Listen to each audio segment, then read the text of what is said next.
Hello everyone, আসসালামু আলাইকুম। সবার সাথে পছন্দ অনুযায়ী বাদাম দিয়ে যে কত টেস্টি একটা খাবার তৈরি হয়, তাই এই রেসিপিটা না তৈরি করলে কখনোই বুঝবেন না। আমি আমার পছন্দ অনুযায়ী কাজু এবং পেস্তা বাদাম দিয়েছি। আপনারা আপনাদের পছন্দ অনুযায়ী যে কোনো ধরনের বাদাম দিয়ে দিতে পারেন। সেমাই এবং বাদামটাকে হালকা তেলে ভালো করে একটু ভেজে নেব এবং পাশে আমি হাফ কাপের মতন দুধ দিয়ে জাল করে নিচ্ছি। দুধটা জাল হতে হতে মিক্সারে সময়টাকে গ্রাইন্ড করে নিলাম। এদিকেও দুধটাও ভালো করে চলে আসছে। গরম দুধে আমি দিয়ে দিচ্ছি কনডেন্স মিল্ক। এখানে আমি 2 টেবিল চামচের মতো কনডেন্স মিল্ক দিয়েছি। আপনারা চাইলে বেশি কম দিতে পারেন, যে যেমন মিষ্টি খান।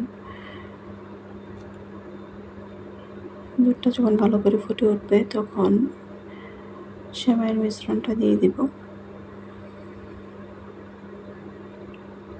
এটা খুব ভালো করে নাড়তে হবে, তাড়াতাড়ি এই কাজটা করতে হবে, কারণ খুব কম সময়ে এটা জমে যাবে। তাই অনবরত নেড়ে এটা ভালো করে মিশিয়ে নিতে হবে দুধের সাথে।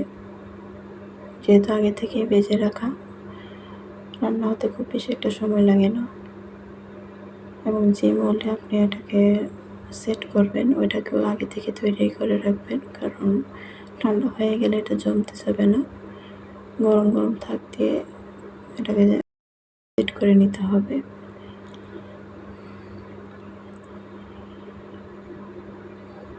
দেখুন কত তাড়াতাড়ি এটা জমে গেছে। এখন তুলে নেব।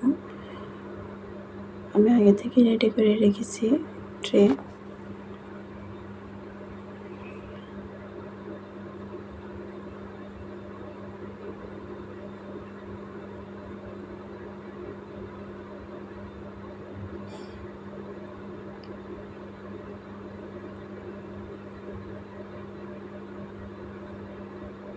যেটা পছন্দ অনুযায়ী এটাকে শেপে কেটে নেবেন।